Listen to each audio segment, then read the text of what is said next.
So I want to start with something that stopped me in my tracks when I returned to Ukraine in April. So as I was saying to Gemma, I came back about 2 weeks ago. And this is a cemetery in Lviv that I visited on my previous trip in 2023. And when I went back, the number of graves had quadrupled. So literally quadrupled. And that's just one cemetery. And the memorial flags that you see here at Kiev in Maidan Square, they've grown about tenfold. So that was very shocking. And what I did notice too was there are a lot of Australian and New Zealand flags there. So people plant a flag in memorial of someone they've lost in the war. And so each flag represents a person. And those are just you support they're real people, many from our own region who gave their life defending Ukraine and the values it stands for. So today I'm going to take you a little bit beyond the headline and take you with me to meet some of the people that I worked alongside and understand how every single one of us can make a difference. So I'm trying to do background. As you know, I'm a doctor that has worked in the paper for a long time. I travelled with another rural generalist from Warwick to work with our charity partner, the Christian Medical Association of Ukraine. We didn't go as medical tourists, we went as medical professionals who were to call for help.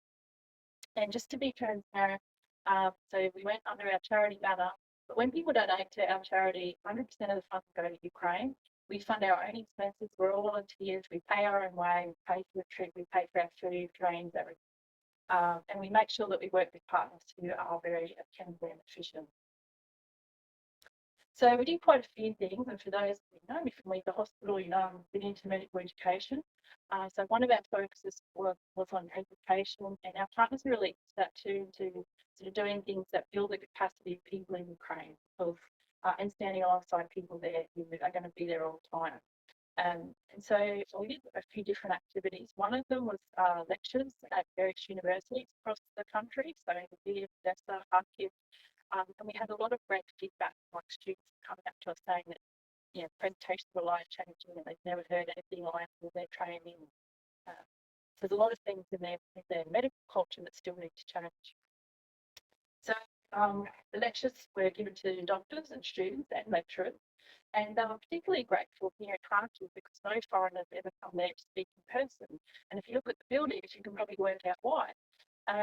So it struck me, these medical students in Kharkiv have to attend their lectures in a bomb shelter. So think about that. These young people are so determined to do medicine and help their people in a country where doctors are not paying a lot of money, so you don't do it for money, that they are learning medicine underground while their city's under attack. And the buildings we went into still had drone damage from attacks a few weeks earlier. And the bunkers, looked quite nice. They tried to make them comfortable, but they were absolutely freezing because there's no heat on. And then your phones, this is my screenshot of my phone, the alerts are popping up all the time. These are the air raid sirens. And you go through the city and nearly all the windows in the buildings are being blown out just from blast waves from a direct attacks elsewhere and replaced with chipboard. So if you're looking for investment opportunities, chipboard in Ukraine. So we also did ACLS courses in a few of the sites to both juniors and senior doctors, but importantly, also two instructors who are then going to go on and teach others in areas where they don't get to access these courses as much, so in areas that people don't travel to normally. So they were very grateful, especially because we brought a lot of the equipment ourselves and left it there because they didn't have them, it was running out and whatever. So even some of the peripherals, they're just getting so short of those things in the hospitals that they don't have spare to use in practice. So then with our partner, we put on a medical conference in Odessa, and many Ukrainian doctors and students are unable to travel to conferences either within the country or overseas.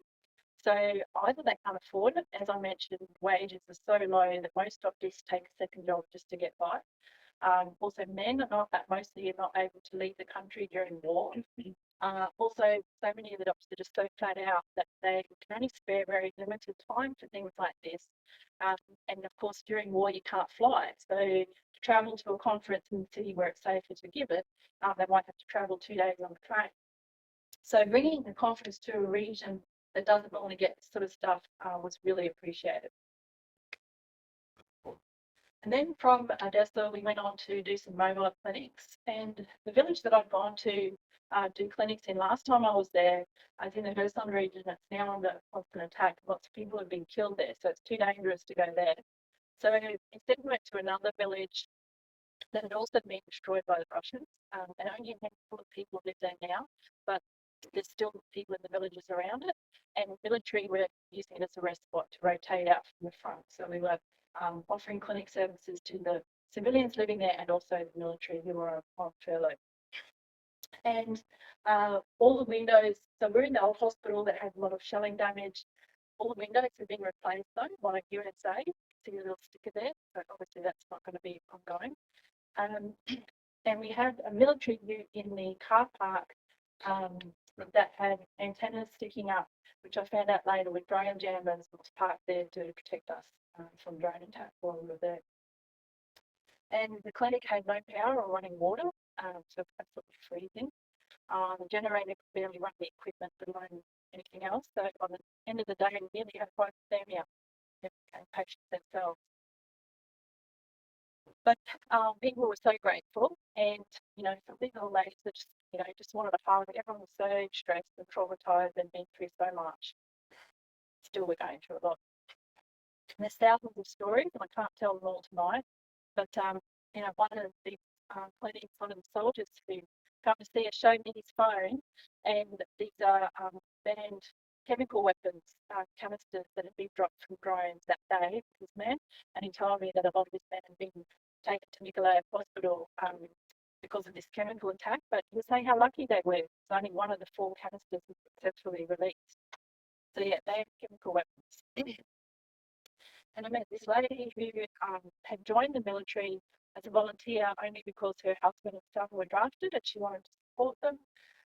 Another lady, the older lady, came to me for medical care, and but I noticed that she was just barely holding it together. So I asked more about that, and then she just broke down and said, "My son's just been killed, and what do you do?" I mean, all I could do was hug it. And this isn't an abstract war casualty, the mother's never going to see her son again, and it was everywhere. So in one town, we were sleeping in the basement of this church because the last mobile clinic team that had stayed in this town in a hotel was hit with a missile strike. It's well known there that hotels are a popular target because foreigners and journalists stay there. So everyone went and said, no, don't stay in the hotel, come stay with us. But that didn't make me feel much better when they told me it's a nice new church because it had been rebuilt. That was destroyed by a missile earlier. But there was evidence of damage everywhere, and even there was like in the road, there was like rockets embedded in the road. They just cut off. And, one old lady had bad arthritis in her knees, and I was talking to her about good preventative medicine, and bike riding and whatever, exercise. Lots of old people there ride bikes, and but she said she couldn't because her bike was wrecked riding over all the trucks on the roads. In a lot of the clinics, we have lovely Ukrainian volunteers who would like cook us this nice home cooked meals that's borscht, and do this for us, keep going. And then at the end of this clinic day, we went to drop one of the dishes back to the lady's home and realised that she was staying in this little makeshift container, and the house behind was her house that had been bombed. She was out there cooking us lunch. And just a little bit about daily life in some of the areas we went to. So in the Kharkiv region, the air raid alerts are going off like constantly. I've stayed there like 10 times a day, but I'm sure it's actually more. It just seemed like never ending. Imagine trying to live normally with that constant threat. And I took this photo because I was walking with this doctor couple that we were staying with in a village in the Kharkiv region. They were walking in front of us with their little kids, and behind us were the kids in the playground here playing.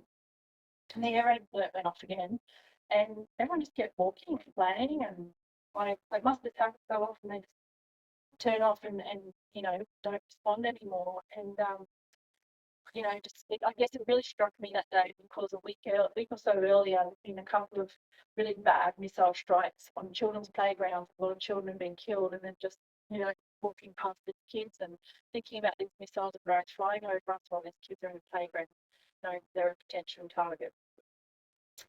So another issue, and definitely not the biggest of their issues, but certainly doesn't help things. And when we're in the actual city in Kharkiv, Google Maps doesn't work because the jammers that protect them from missiles, particularly when there's an air raid alert, all stops working. So we couldn't find our hotel. We couldn't order a taxi on that. We had to go old school and stop and ask people for directions, which of course they didn't know because they're used to looking it up on Google. But we stayed with that doctor couple not far from the Russian border and was sleeping in the room of their sister's kids who'd gone to stay with relatives because their dad was at war and they wanted to go somewhere safer. So this is the kids' room. You can see the blast tape marks on it. So for us North Queenslanders, we think of cyclone protection, but that's the bomb blast. And through the windows of school where the children used to go, they can't go there anymore. It's just across the road, but it's closed because they have to do online homeschool. Some kids just can't do school at all, but others try to do it online or parents homeschool. Because if your school doesn't have a bomb shelter, it gets closed in that region because there's too many air alerts. Schools are often a target and they just can't keep kids safe. So this is on the drive to some of our clinics, and you start off driving through lovely fields, thinking, "Oh, this looks very nice," and you sort of almost forget for a moment what's going on, and then you're brought back to reality, seeing trenches, bunkers, concrete drag teeth, and you're reminded that you're 10 k's from the Russian border or in an area where the Russians are occupied and are hoping to break through again in the near future. So yeah, it's just the stuff they're facing all the time. And this is, I just want to tell you a little bit about Andy. So he's a friend of mine that I met on my first trip, and he was a young, lovely young, bright fella. And he was working with one of the NGOs that we help support, doing volunteer work in the deoccupied villages in Kherson region. And they were doing kids camps for kids who'd lost their homes, and he was doing youth work, and he was translating for me. So we connected, and I stayed in touch with him. And early this year, he sent me a message saying, "Well, join the army as a combat medic." Of course, my heart sank. But then I was actually relieved when a week later he sent me a photo of him in the hospital because at least he was alive. But true Ukrainian style, sends me this photo with the caption, "Oh, well, it looks like it's time for a rest." And it's like, this young guy had lost his leg, the other one completely shattered, his knee, multiple bone grafts. He's going to be in hospital for a few months. I got to visit him, but the worst part was when he told me that his younger brother had just been killed in combat a week earlier, and he wasn't able to go to his funeral because of his injuries. So as you can see from that story, just ordinary, lovely young fellow who'd been doing volunteer youth work, and next thing he's in the army being targeted by drones. And I think it's a really important point. I met lots of soldiers in my clinics, and of course, nearly everybody I met knows somebody who's gone to war. And I need people to understand something really crucial, that these aren't hardened militia who are like fighting for power or hate. They're ordinary people. I know people say that in social media meme, whatever, but it's really true. They're teachers, they're shop owners, fathers, grandfathers, retirees, doctors, whatever. And Russia invaded and came to defend, they came to the army to defend their families from horrific evil. So, they've seen torture, sexual assault, oppression, children kidnapped, murder. And I didn't meet anyone who wanted to fight and kill, and they just wanted to defend those that they love. That's how they put it. So, put yourself in their shoes. If someone invaded Australia, bombed your neighbourhood, threatened your children, and you knew that if they occupied your land, they were going to commit the horrific atrocities you'd seen in other parts, wouldn't you do everything to protect your loved one? And the really sad thing for me, and this really hit me on this trip, was that a lot of foreigners are really against the idea of providing any kind of medical aid to these people, like anyone in a uniform. So it makes it even more difficult for these people to get medical care. And when I said about defending against atrocities, there's lots of them to defend from. I'm not going to go to this for this talk, but I will do an entire session on each one of those topics with evidence, things like I was saying.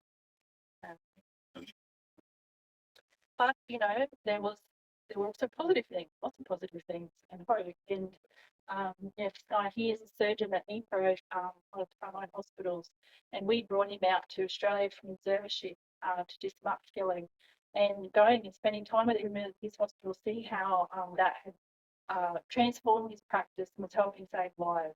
And meeting inspiring medical students who were volunteering as translators so that they could learn from us when we were doing clinics, and they were just sitting to help and learn and grow and help their country.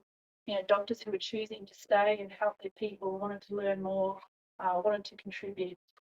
And I caught up with my friend Alina and Pastor Olive from the Fortress of Good NGO, which is that one in the Hurston region that we support as well. They're based in Clearview, and that whole town was actually still very shaken because a week or so before I got there, there'd been a massive missile attack. I think that was one of the few that might have made the news over here, and they hit a playground again, but I think something like 34 children, whatever, have been killed. And a Shahed drone hit near her apartment not long ago either. And she was quite shaken by that as well. She was telling me, she said, look, every time I hear an air raid siren now, my heart rate goes up. I'm not sure, why. Okay. My heart rate goes up. I feel like there's pressure in my head. I feel very stressed. And but this is someone who's so brave, so positive. I mean, look at this gorgeous smile. She's got that smile on her face like constantly. She's unbelievable. And incredibly brave. Every week she dons a flak jacket and helmet and goes out to the Hurston villages to dodging drones to provide aid to kids and families out there. But she still, feels the trauma. And she just showed me photos of her brother who's at the front line and pictures of his dugout that had been hit by a rocket and set on fire. And, it's the usual. Like I said, you go to Ukraine, you don't get baby photos, you get all these photos of rocket attacks and injuries. But and then said to me, I don't know each night, and I go to sleep, so I wake up in the morning. And then straight after that, she types into Google Translate this, but we don't give up, and gives me that big sign. So better people than me, I'll say. So, and they just keep doing great work. This little cottage they've refurbished in one of the destroyed villages that I visited last time. So since I've been there, they've done this, and they've set up like a little zone for kids to come and get some support and some education, and they go and visit them every week. So just doing a lot of really great stuff. So then the next day I got to have breakfast with some of the ladies from this NGO, and this looks like really ordinary, ladies' breakfast. This could be like a beef breakfast or something. Ordinary cafe, ordinary food, ordinary ladies, except they're not very ordinary. So each one of these ladies is like Alina, goes with her in different groups. They go to different villages where people are actually hunted by drones. So if you want to look it up, I think it's a BBC story, human safari. So where Russians actually use the civilians there as drone practice, and they go into those areas with their protective gear to go and deliver aid and help people live there. So and while I was there, two of the ladies got FaceTime calls from their husbands who were on the front line, and we're talking to them in their uniforms, and one had a baby on her lap, and the baby was to the soldier on the FaceTime call. But then they asked me to talk to them, to their group through a translator about what I was doing there to help. And they were moved to tears and saying how grateful they were. And I was like, come on, seriously, I'm just here for a few weeks, not really doing anything. And you're like risking your life every week. They're just amazing, grateful people.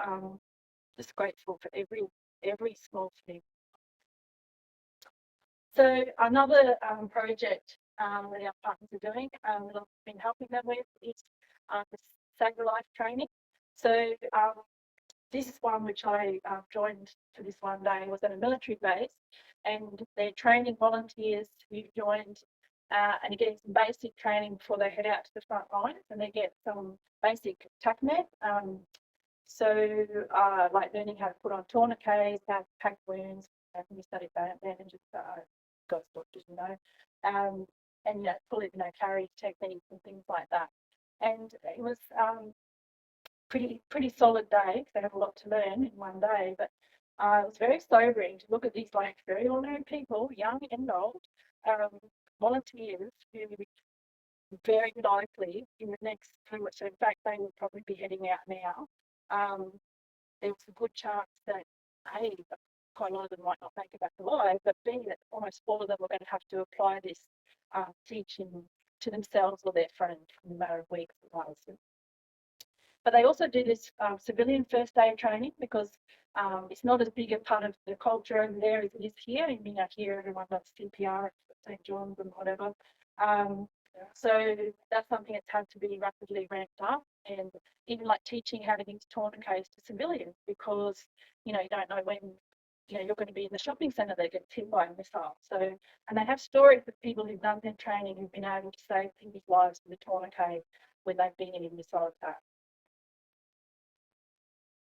So I also found that war can drive some heartbreaking innovations. And this guy here, Ihor, a friend of mine, was a pharmaceutical executive. Don't judge me. On holidays with his family, with his wife and kids, when the Russians invaded his hometown. So he left his job and joined the army, like many others in Ukraine did. And he now uses his executive skills to run Ukraine's first medical battalion, and he organises a lot of the stabilisation units. But what they're doing is they're also developing these land evacuation drones. So they're unmanned, remotely controlled units that bring injured soldiers back. Now, when it's too dangerous for humans to do that. So what the situation is, wartime's really different now. So it's not like, you know, being an American in Afghanistan or whatever. There's no air support, no air cover. You don't, you know, call in the helicopter and get evac out. So some people can be stuck there for days before they can be safely evacuated. The other thing is that there are drones now. So I talked about the Shahed drones before, which would be, you know, like they look like a little jet and they're about as big as this room that they send into the civilian areas. But on the front lines, it's more like little Mavic drones like you see people taking photos with. Yeah. So they're using those and they hunt with them. So I can tell you something. So Russians get paid extra if they hit a combat medic. They get paid even more if they hit a doctor, even more if they hit a stabilisation point, and so on. So the thinking is that if you hit a soldier, that's one person. If you get a combat medic, that's potentially 10 lives that combat medic could have saved. If you hit a doctor, that's even more, and so on. So that's why they target medical people, stabilisation points, ambulances. Ambulances have to be camouflaged. You definitely don't feel red possible or anything. So what they have now is they're developing these things where if someone's critically injured and they can't wait, well, they know it's time critical, but it's too dangerous to send a team out because they have lost teams. Evacuation teams have gone out and been killed by drones. Is that they can send this out, they load the person up, and they can come back in. There's a whole lot of technology involved that makes it harder to detect these. But also then if that gets hit, it's one person as opposed to a whole division. Although they haven't, I think they've only lost one of those so far.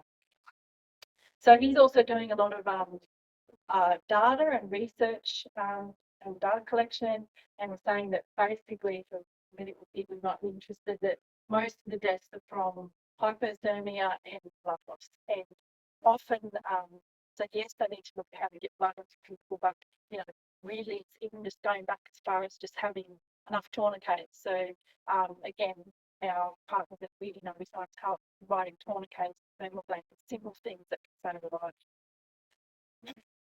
Okay, so yeah, okay, cool. So yeah, just a few gory medical pictures to share. So as I mentioned, I spent some time at the Metchnikoff Hospital in Dnipro. So that's one of the biggest hospitals that's closest to the front line receiving from the stab points. And I worked with that surgeon who'd come to Australia to train, and really inspiring to see the impact and how it is practiced. But the conditions at that hospital are pretty overwhelming. So they have in their ICU, they have 10 patients per nurse. So all your medical people know that's horrific. For those who are not medical in Australia, it's more like 1-to-1. So 10-to-1 just doesn't work. You just can't be providing the care they need. And we saw, and they're all very high needs because the lower needs ones get moved pretty quickly to other hospitals just to make room.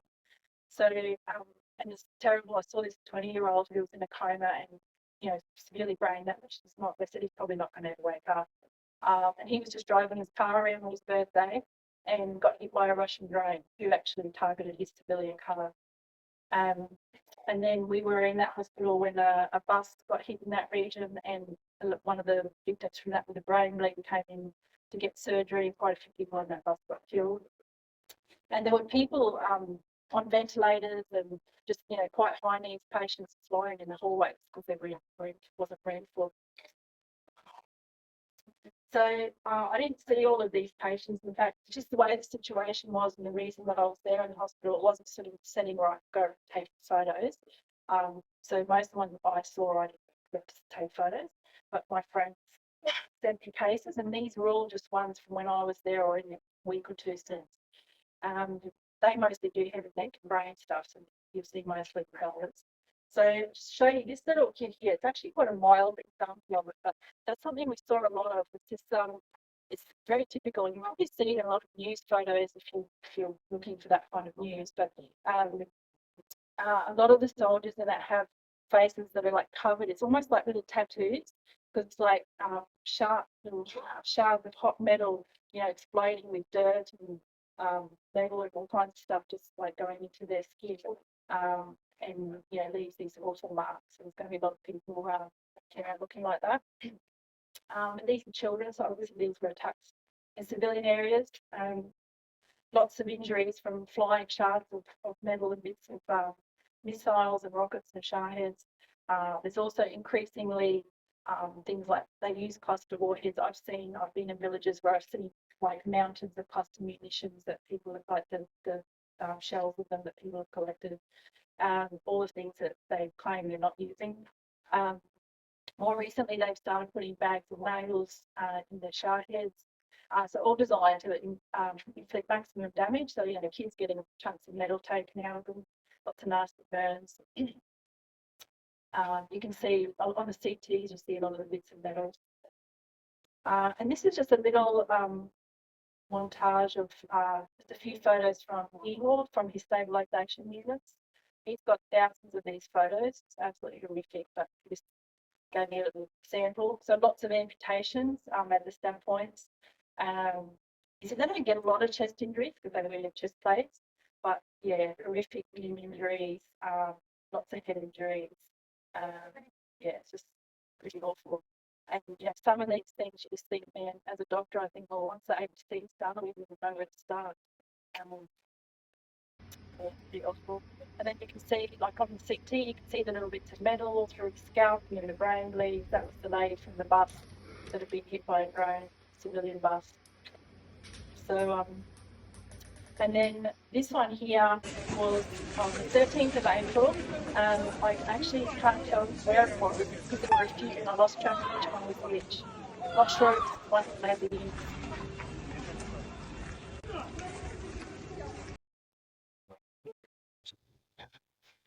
So, and things like that are happening all the time, and very few of them make our news over here. And as an example of that, I took some screenshots, and I'll show you what I'm talking in the background, things that were popping up on my phone or my Telegram channels just in the short time I was there. And I was literally only screenshotting ones that were relevant to me because they were in places I'd been. I seemed to miss everything. Like there was 2 explosions in one place I was in, but nearly every major attack that happened the day after I left a place. But what was really scary was how many of these things were happening. And then I'd bring my husband at home and say, oh, well, no, we haven't had anything here. Nothing's on the news. Oh, there was something about something in Kiev, and that was it. And yet there was just like horrendous stuff happening every day. So this can be an example. So these were just, almost every day. I've got to say, even since when I came in and set up my laptop to just before you guys came in and had a quick look at my phone, there was another round of massive Shahed attacks and more people injured and killed and whatever. So it's literally by the hour. So kindergarten's being hit, more victims. You get alerts saying Shaheds are hunting drones. Odessa, they were just hitting cars with drones. More attacks on Odessa. 10 explosions in Nitros, all places that I've been. That hit ambulances. More rocket attacks in Kharkiv. Cluster munitions in Kharkiv. People killed and wounded. more aerials, and so on. So you can see there was more and more of just this stuff was happening every day by the minute. But I think the most important point to make out of this was that there is a lot of stuff going on that you don't hear about. It doesn't even make the news.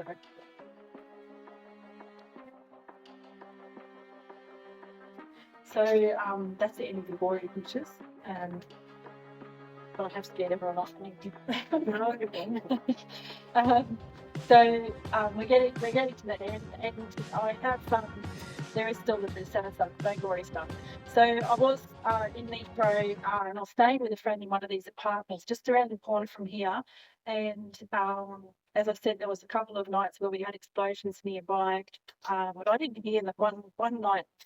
One morning, my friend came to me and said, "Oh, did you hear the explosion last night?" It went boom. Oh, no.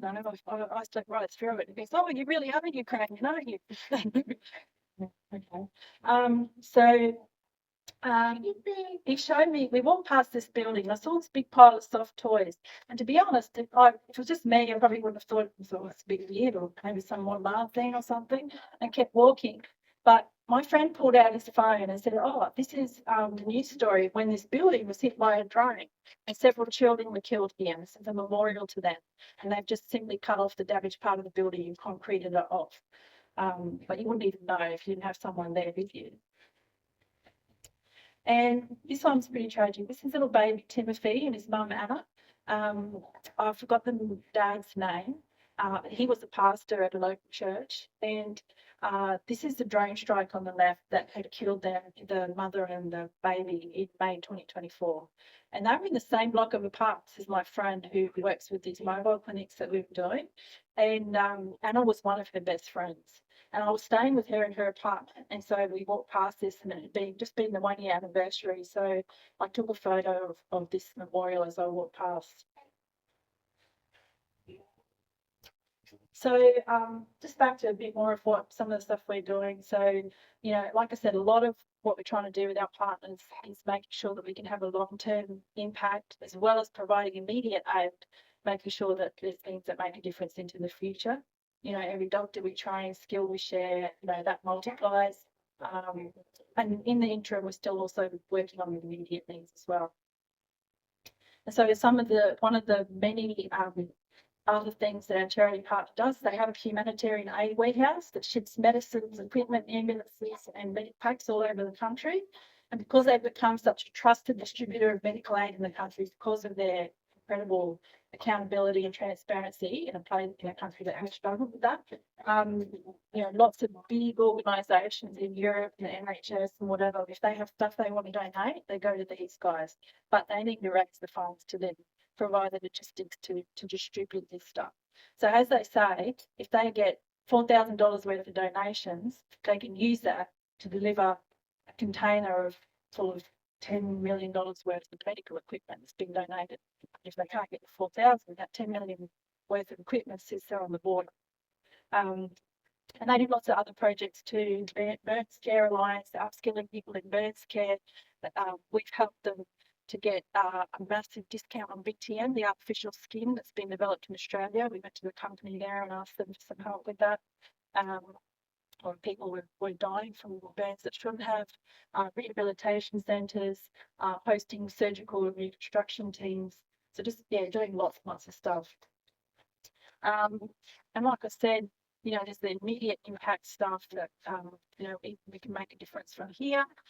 I always like to explain to people that, the need is ongoing. So yes, someone died in a missile attack yesterday, or they need some help with that. But for every death that you hear about in the news, there's many more, but there's many more who are living with lifelong disabilities and trauma, and help's going to be needed for a long time.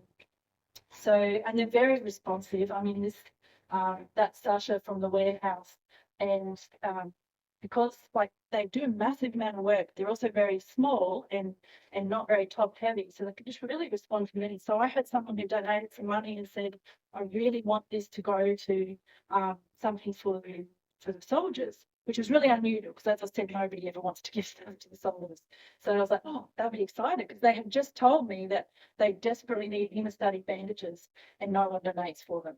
So I was able to send that money over, and I said, look, can you get just him estate managers with this money? Because this lady really wants to help. And 2 days later, sent me a photo. They'd bought them and were shipping them out. So if you think you've been inspired to want to help, and I can make a promise to you, trust me, I'm a doctor. No, that doesn't work here, does it? Okay. But well, some of you do know me well enough to know you can trust me, and that our charity is completely transparent. As I said, we're all volunteers. Uh, we've been working in charity work for a long time. So before we did this stuff, I was doing stuff in Bangladesh and also running a children's charity with Indigenous youth in Karangarra for about 20 years. And in all that time, we've never paid anyone, we've never taken any payments, or everything goes to the work we do. We are DGR status, so donations are tax deductible. So June 30th is coming up. And we're very careful about, very passionate actually about making sure that people's donations are used well. So we only ever work with people who are as efficient and accountable as us. And I can tell you that every little small amount of help makes a difference, and it's really appreciated. I've seen that myself. So thinking about answering their call for help, we're especially grateful for regular giving, and that allows for planning and sustainability. And I know some people, either from a position to give a lot, or already give it to other things, or they feel embarrassed and think, oh, well, if I only gave the cost of a cup of coffee once a month, that's hardly worth it. But I've got people who give $2.50 a fortnight out of their pay, and that's amazing. I think that's so special. It's what they live for, and we appreciate it. All those people doing that little bit a day. So we do encourage people to think about the cost of a beer or a coffee. Well, to be honest, it's got to be a beer once a week or a month. That can really help. So if you're thinking about that, there's the QR code and there's our website. But I want to say that even if you're not interested in, and I'm sorry about the Selby, it's charity. I'm not doing it for myself, obviously. But even if you're not thinking about donating, I really encourage you to get on the website anyway, because a big part of what we're doing is also trying to raise awareness. Because as I've said, so much stuff doesn't come on the news. And sadly, there is a huge amount of disinformation. I'm constantly having to debunk lies and conspiracy theories and stuff when it comes to Ukraine and Russia. Russia's really good at that stuff. So just raising awareness is really important. So if you want to get on the website, I have a blog, sign up to the blog. I don't care if you never give me a cent, just sign up to the blog, share it around, spread the news. That would be amazing. And it is ongoing, and we plan to stand with them for a long time. This is all this one here was from 3 hours before this talk started. That was from a couple of days ago. And as I said, I've got a bunch more popped up in my phone since. So thank you so much for coming.